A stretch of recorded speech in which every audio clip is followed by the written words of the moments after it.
అందరికీ నమస్కారం. ముందుగా మన ఛానల్‌ని ఎవరైనా ఫస్ట్ టైం చూస్తున్నట్టయితే ప్లీజ్ సబ్స్క్రైబ్ చేసుకోండి. అలాగే పక్కనే ఉన్న బెల్ ఐకాన్ కూడా క్లిక్ చేయండి. అప్పుడే మేము పెట్టే ప్రతి వీడియో మీకు నోటిఫికేషన్ రూపంలో వచ్చేస్తుంది. ఈ వీడియో చూసే ముందు జై శ్రీరామ్ అని కామెంట్ చేసేయండి. ఆషాఢ మాసం శుక్లపక్ష ఏకాదశి తిథిని తొలి ఏకాదశి అని అంటారు. ఈ రోజున విష్ణువు 4 నెలలు యోగ నిద్రలోకి వెళతాడు. దీంతో ఈ రోజు నుంచి చాతుర్మాసం ప్రారంభమని కూడా భావిస్తారు. హిందూ మత విశ్వాసాల ప్రకారం ఈ పవిత్ర ఏకాదశి రోజున తెలిసి తెలియక కూడా కొన్ని పనులు చేసడం పాపం.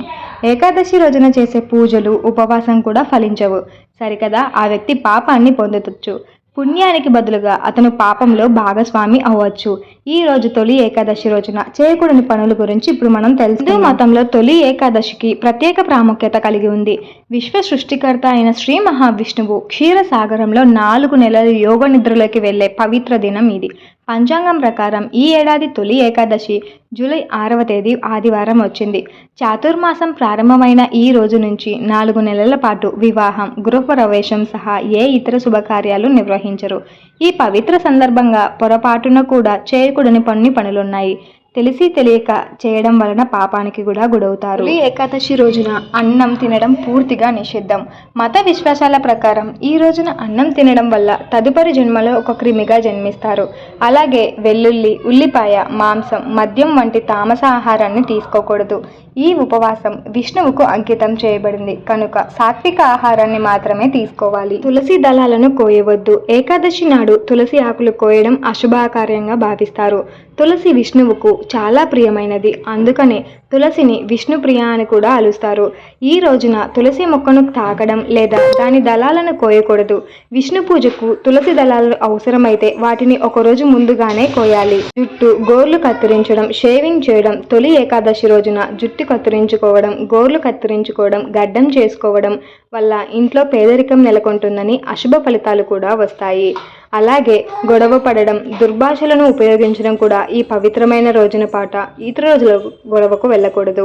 వివాదాలకు కూడా దూరంగా ఉండాలి. ఏకాదశి రోజున పగలు నిద్రపోవడం నిషిద్ధమని భావిస్తారు.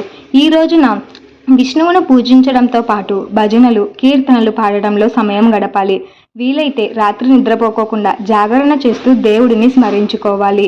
ఇతరులను అవమానించకూడదు లేదా చెడుగా భావించకూడదు. తొలి ఏకాదశి రోజున పొరపాటున కూడా ఇలాంటి పనులు చేయకూడదు. మనసులో ఇతరుల పట్ల ద్వేషం లేదా ప్రతికూల ఆలోచనలు చేయకూడదు. దాన ధర్మాలు చేయాలి. అందరి పట్ల దయతో కలిగి ఉండాలి. ఈ రోజు చేసే దానానికి ప్రత్యేక ప్రాముఖ్యత ఉంటుంది. ఎవరైనా మీకు దానం ఇస్తుంటే దానిని సంతోషంగా స్వీకరించండి. దానం స్వీకరించడానికి నిరాకరించడం వల్ల పాపం కలుగుతుంది. అదే సమయంలో మీ సామర్థ్యం మేరకు దానం చేయాలి. ఇతరులకు కూడా దానం చేయడానికి ప్రేరేపించాలి. ఈ ఏకాదశి రోజున చేయవలసిన పనులు: ఈ రోజున తెల్లవారుజామునే నిద్రలేచి స్నానం చేసి శుభ్రమైన బట్టలు ధరించాలి. తరువాత విష్ణువు విగ్రహాన్ని ప్రతిష్ఠించి ఆయనకు పూజ చేయాలి. విష్ణువు సహస్రనామం పారాయణం చేసి ఓం నమో భగవతే వాసుదేవాయ అనే మంత్రాన్ని జపించాలి. పండ్లు, పువ్వులు, స్వీట్లు, పంచామృతం అందించాలి. బ్రాహ్మణులకు, పేదలకు దానం చేయాలి. ఏకాదశి రోజున ఉపవాసం ఉండి సాత్విక ఆహారం తీసుకోవాలి. ఏకాదశి రోజున సానుకూల ఆలోచనలను మనసులో ఉంచుకొని ఆధ్యాత్మిక పనుల్లో ఉండాలి. తొలి ఏకాదశి ప్రాముఖ్యత: తొలి ఏకాదశిని దేవవశనాయ ఏకాదశి, పద్మ ఏకాదశి అని కూడా పిలుస్తారు. ఈ రోజున విష్ణువు క్షీరసాగరంలో యోగ నిద్రలోకి ప్రవేశిస్తాడు. కార్తీక మాసంలోని శుక్ల ఏకాదశిని వరకు యోగ నిద్రలో ఉంటాడు. ఈ కాలాన్ని చాతుర్మాసం అంటారు. ఈ సమయం ఆధ్యాత్మిక సాధన, నిగ్రహ సమయం. ఈ కాలంలో వివాహం, గృహప్రవేశం వంటి శుభకార్యాలు నిషిద్ధంగా భావిస్తారు. ఇక్కడ మీకు అందించిన సమాచారం, సూచనలు పూర్తిగా నిజమైనవి, ఖచ్చితమైనవి అని మేము చెప్పలేము. నిపుణుల సూచనల ప్రకారమే మేము ఈ సమాచారాన్ని అందిస్తున్నాము. వీటిని పాటించే ముందు ఖచ్చితంగా దీనికి సంబంధించిన నిపుణుల సలహాలు తీసుకోవడం మంచిదని కోరుకుంటున్నాం.